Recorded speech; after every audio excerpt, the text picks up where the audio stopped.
Olá, alunos, tudo bem com vocês? Espero que sim, espero que esteja tudo bem. Espero que nossa avaliação tenha sido tranquila. É claro que eu já estou com a nota de vocês, né? Isso aí é fato. Espero que logo podemos divulgar para vocês. Vou só aguardar o que a direção vai falar, mas creio que não vai muito longe, né? Já estamos próximos de encerrar o conteúdo e estamos próximos também de encerrar o segundo bimestre, né? Espero que a prova tenha sido boa para todos, espero que todo mundo tenha conseguido entender os assuntos, fazendo de tudo para deixar as aulas bem objetivas, focando nas questões que têm, como eu posso dizer, uma importância maior, que tem mais chance mesmo de cair no Enem, cair nos vestibulares. Também não podemos deixar de passar a parte teórica, porque também tem questões teóricas que elas são cobradas, elas aparecem, elas sempre estão aí, né? Outra coisa, na aula de hoje a gente vai precisar de uma revisão sobre logaritmo. Logaritmo, aquele assunto do primeiro ano que a gente estudava, que a gente tentava até aplicar, né? E uma das aplicações que vai cair é aqui em matemática financeira. Então eu já digo hoje, na aula de hoje a gente vai revisar 3 tópicos dos anos anteriores: logaritmo, PA, PG, PA menos porque foi mais na aula anterior, PG, e querendo ou não, PA e PG também lembra função afim, função exponencial, ok? Por que isso? Porque o assunto de hoje são os juros compostos.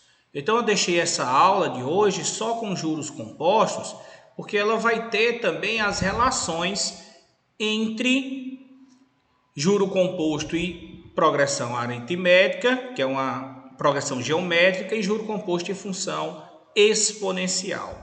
E claro, como é, Henrique, tu disse que vai usar logaritmo, se tu fala em função exponencial, que é a relação principal, porque elas são funções inversas, ok? O contrário da exponencial é a logaritmo, ok? Então vamos lá. O juro composto é um regime de capitalização composta no qual se aplica um capital por determinado período a uma certa taxa. Mas isso aí é a mesma coisa do que juros simples, verdade? Quase. A única diferença é que os juros incidem sempre sobre o capital acumulado. É como eu estava dizendo, a cada mês que se passa, esse juro, essa taxa, deve ser novamente calculada. Então, se ela é novamente calculada, o que é que acontece? Se ela é novamente calculada, o que é que acontece? Eu tenho que fazer várias atualizações, ou seja, se são 4 meses, haverá 4 atualizações. Bora lá. Então, o que é que eu tenho no enunciado aqui? Ele disse que vamos supor que o capital aplicado a juros compostos, deixa bem claro, o capital é de R$1.000, tá aqui.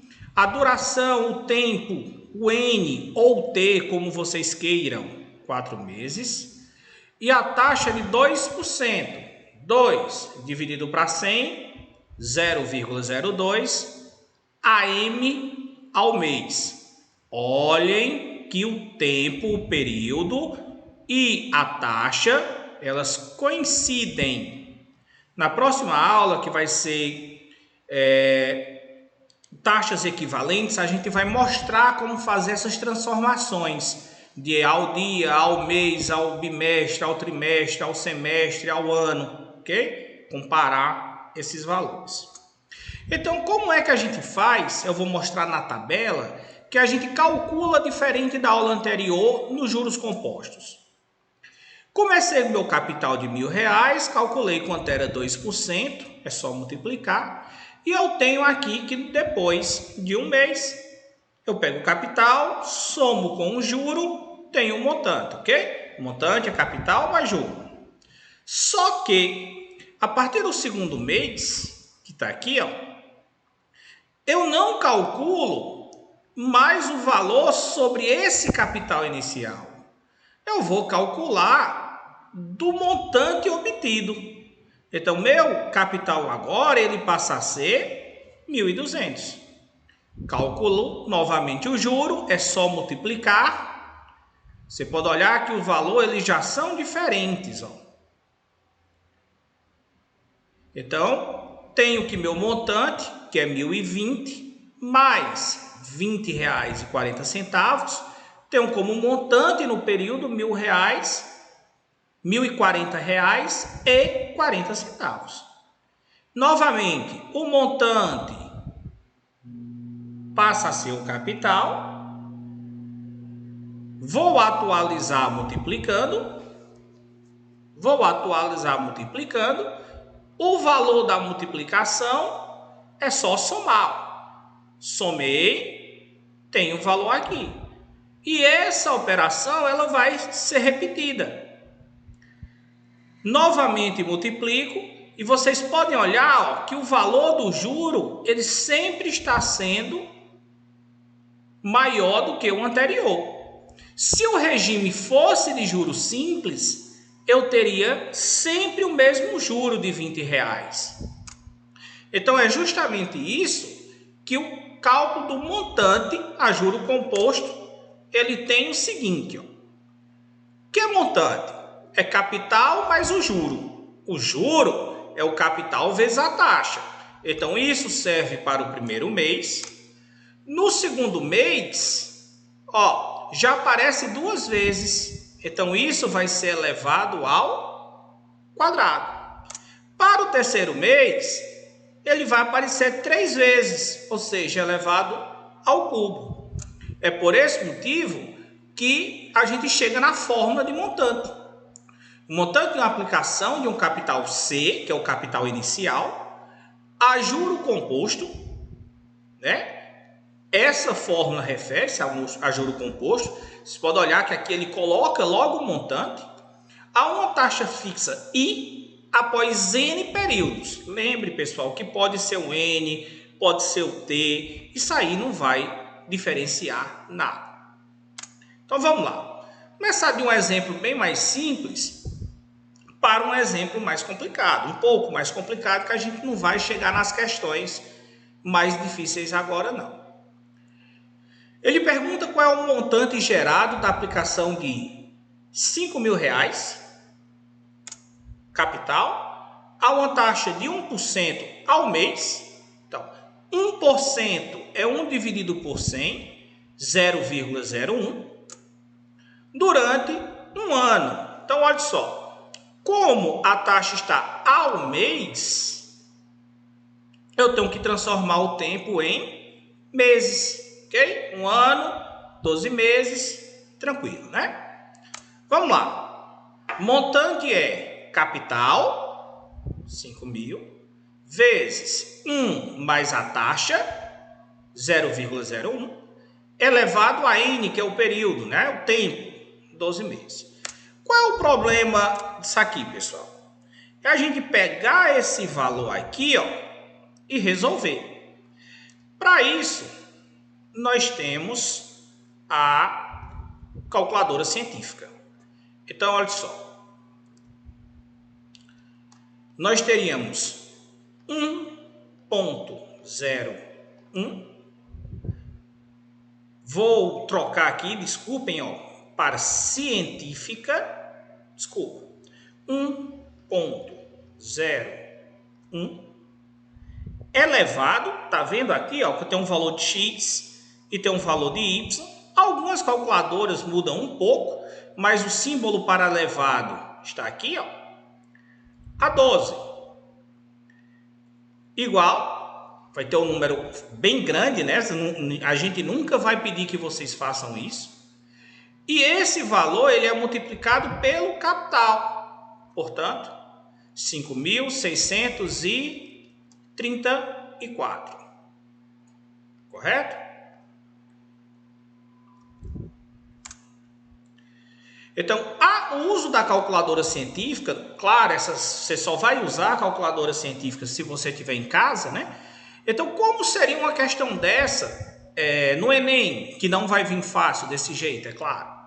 Ou o número seria bem menor, ou simplesmente no final do enunciado, ele colocaria que 1,01 elevado a 12 é igual àquele número, correto? Então, ele não coloca aqui porque eu estou dando um exemplo que a gente pode usar a calculadora. Fazer uma questão um pouco diferente. 7 anos de aplicação a uma taxa de 10% ao ano gerou um montante de R$ 12.666,66. Aí agora ele não pergunta qual o montante, ele pergunta qual é o capital. Então, olha só, novamente, montante, a taxa é porcento, ou seja, 10 dividido por 100, 1 dividido por 10, 0,1. E o tempo ele já diz aqui que é 7 anos. Então, eu vou substituir, substituo o montante, o capital eu não sei. Aqui eu tenho 1 mais a taxa, que é dada, 0,1, elevado à quantidade de anos. Então, olha só. Aqui dá 1,1 elevado a 7. Quem está multiplicando passa dividindo. Então, tem 12.666,66 sobre 1,1 elevado a 7. Henrique, como é que eu faço? Pessoal, ou vem dizendo, ou vem dando uma dica, ou é muito difícil você resolver sem calculadora científica. Estou reafirmando. Nas questões, certamente, ele vai trazer isso aqui, Então, a calculadora científica, ela vai estar presente. Caso não apareça, como eu disse a vocês, é porque a própria questão já vai dar o valor, ok? Mais um exemplo. Esse exemplo é o que eu queria ver com vocês. Que eles, por quantos meses deve se aplicar R$1.000, então ele já deu o capital, a uma taxa de 1,5% ao mês, para chegar a um montante de R$ 1.077,28.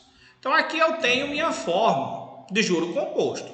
Olha, montante já foi dado, capital já foi dado, taxa já foi dado.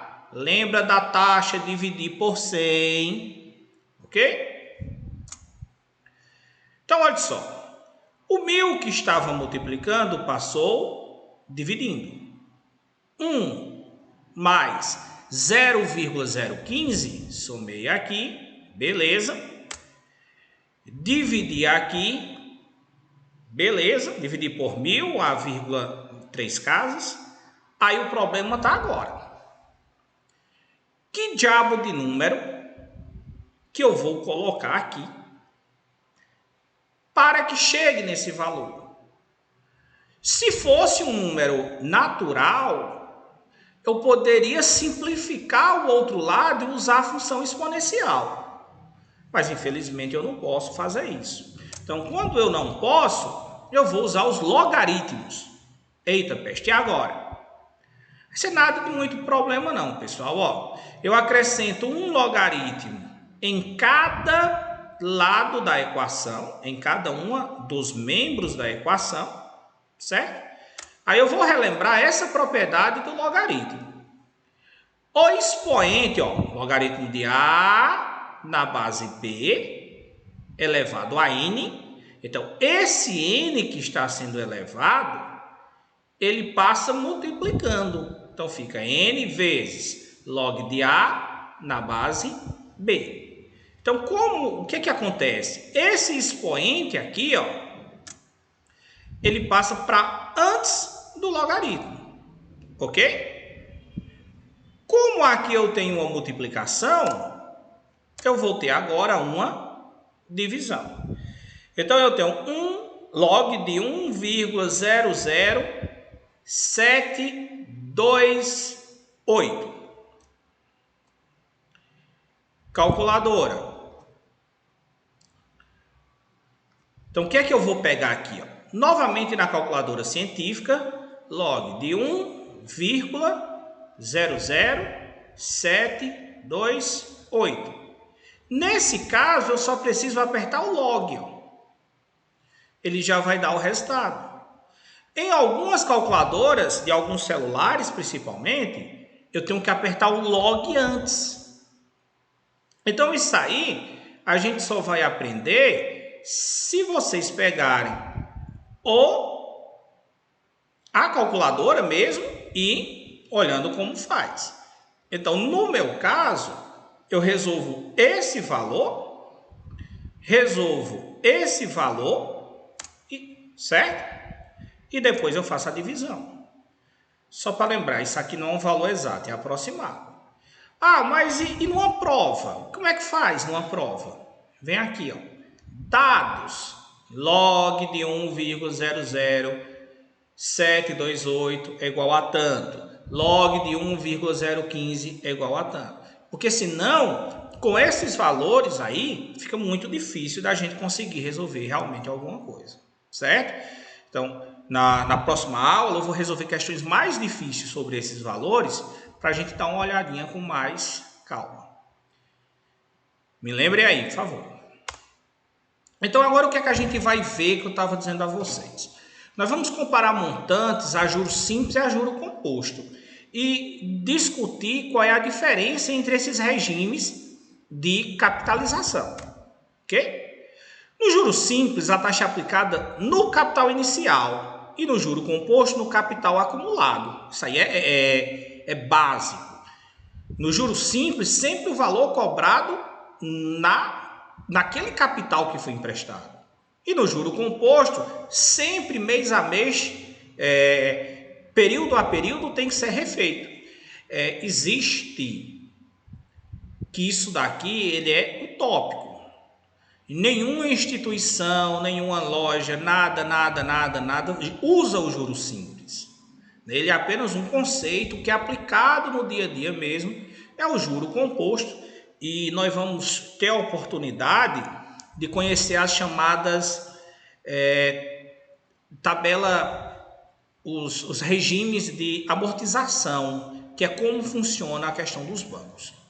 Então vamos lá, um gráfico comparativo entre os montantes a juros simples e composto. De um capital, R$1.000, uma taxa de 12% ao ano, no prazo de 12 anos. Colocou valores bem tranquilos, que é para a gente só comparar. Então, se você olhar, o que é que vai acontecer com esse primeiro azul mais escuro, que é o juro simples? Você pode olhar que esse gráfico aqui, eu vou mostrar mais na frente, mas esse gráfico aqui ele é uma reta. É por isso que a gente diz que o juro simples é uma aplicação da função afim. Ok? Já o juro composto, ele é exponencial. Você pode olhar que o crescimento ele vai gerar uma curva. E essa curva, ela representa a função exponencial. Né? Então, o gráfico é justamente esse. Que os crescimentos, como eles acontecem. Juro simples, a reta, função afim. Juro composto, a curva, que representa uma função exponencial. Tranquilo? Em 11 meses, Tatiana terá uma dívida de R$ 746 a ser paga. Se ela tem uma dívida daqui a 11 meses, aqui eu já tenho um período, aqui eu já tenho o montante e pergunta qual é o capital que ela deve aplicar na atualidade a uma taxa de 2% a juro composto, para que no fim da aplicação tenha um valor necessário a quitar. Então, olha só. Aqui há 11 meses, Tatiana já sabe que tem que pagar esse valor aqui. Então, ela pergunta quanto é que ela deve ter hoje para aplicar, qual é o capital que ela tem para aplicar a essa taxa, para quando chegar lá no final de 11 meses, pagar essa. É claro que é juro composto, né? Então, eu já tenho um montante, capital é o que eu quero saber, minha taxa 2% dividido por 100, 0,02 elevado a 11. Bem parecida com aquela outra questão, ó, somei aqui, certo? Que está multiplicando passa dividindo e é uma questão. Ou seja, R$ 599,98, 600, né? Então, essa questão aqui é chamada de valor futuro. Então, ela quer saber, no presente, quanto ela precisa ter para que no futuro ela consiga pagar esse valor. Isso é uma aplicação de juro composto. Como eu estava dizendo a vocês, progressão geométrica e matemática financeira, ou progressão geométrica e juro composto. Na matemática financeira, a capitalização composta, muito utilizada no mercado financeiro, é baseada no estudo da progressão geométrica, famosa PG. O juro que incide sobre o montante do período anterior é denominado juro sobre juro. Acho que vocês já escutaram muita gente falar nisso. Ou seja, o juro ele é sempre atualizado período por período.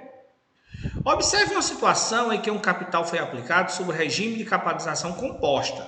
Um capital de 10 mil é aplicado durante 3 meses a uma taxa de 10% ao mês. Capital 10 mil, período 3 meses, taxa 10% ao mês. A seguir, calcule o montante gerado a cada mês.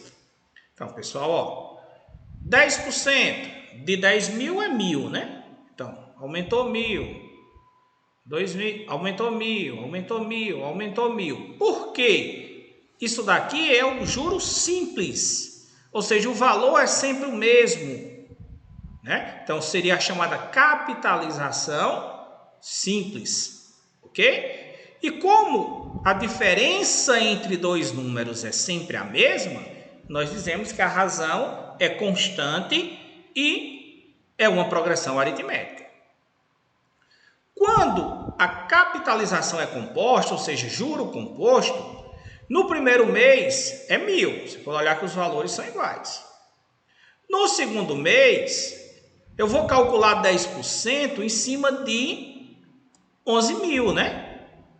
Então, se eu calculo em cima de 11.000, esse valor vai ser quanto? 1.100. Então, olhe que a partir do segundo mês, a gente já tem uma diferença. Então, nesse caso, eu não estou somando, eu estou multiplicando por 1,1. Então, isso é uma progressão geométrica. Progressão geométrica, capitalização composta. Progressão aritmética, capitalização simples. Coloquei aqui uma definição, só mais para a gente ter uma ideia da formalização, né? Observe que o expoente é em relação ao montante, N, pois na matemática financeira, N é um natural, logo N pode ser zero. Então, quando o valor de N é zero, é quando eu estou ali, eita, eu vou emprestar o dinheiro, eu estou emprestando agora. Então, eu tenho um tempo zero, o N é zero. Já na PG, vocês podem olhar que a fórmula é um pouco diferente, o expoente é N menos 1, porque o N, ele pertence aos naturais, ou porque aqui significa, exceto o zero. O zero ele é excluído. Por quê? Porque não existe o A0. A gente sempre começa com o A1.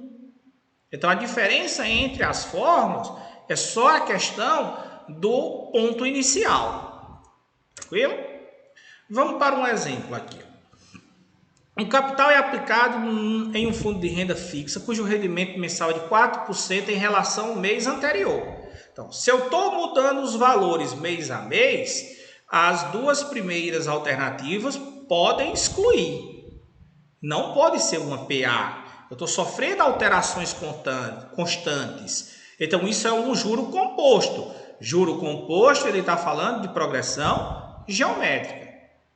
4%. 4 por 100, 0,04. Lembrem disso. Eu já começava com 1 e acrescento o juro. Então, eu tenho 1,04, que isso corresponde à letra E. Mais uma para terminar.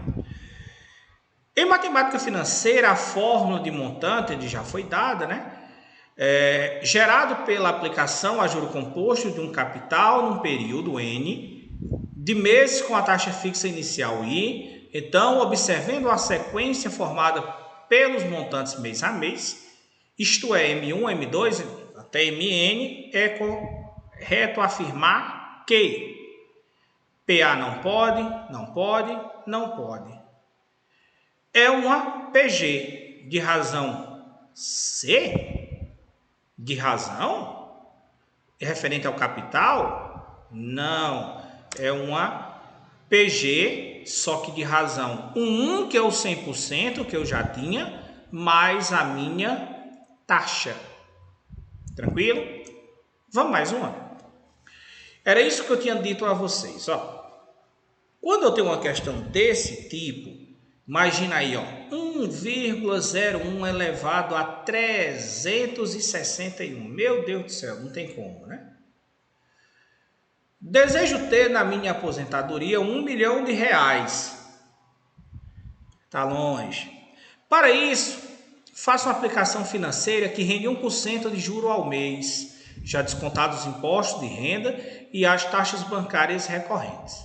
Se desejo me aposentar após 30 anos com aplicações mensais fixas e ininterruptas, nesse investimento, o valor aproximado em reais que devo disponibilizar mensalmente é. Então, ó, eu quero saber quanto é a minha prestação que eu começo a pagar hoje para daqui a 30 anos eu ter guardadinho 1 milhão, dito que minha taxa vai ser essa. Ok? Ele diz, preste atenção, porque aqui tem 30... Vamos ver com calma. E aqui tem 361. Ok? Eu vou diminuir a questão para a gente poder resolver. A sequência de valores aplicados ao mês forma uma PG cuja razão é 1,01. Só lembrando, pessoal. É 1%, 1 por 100, 0,01. Mais o 1 que eu já tinha. Tranquilo? E a soma desses valores é 1 milhão. Logo, eu tenho que considerar os termos da PG,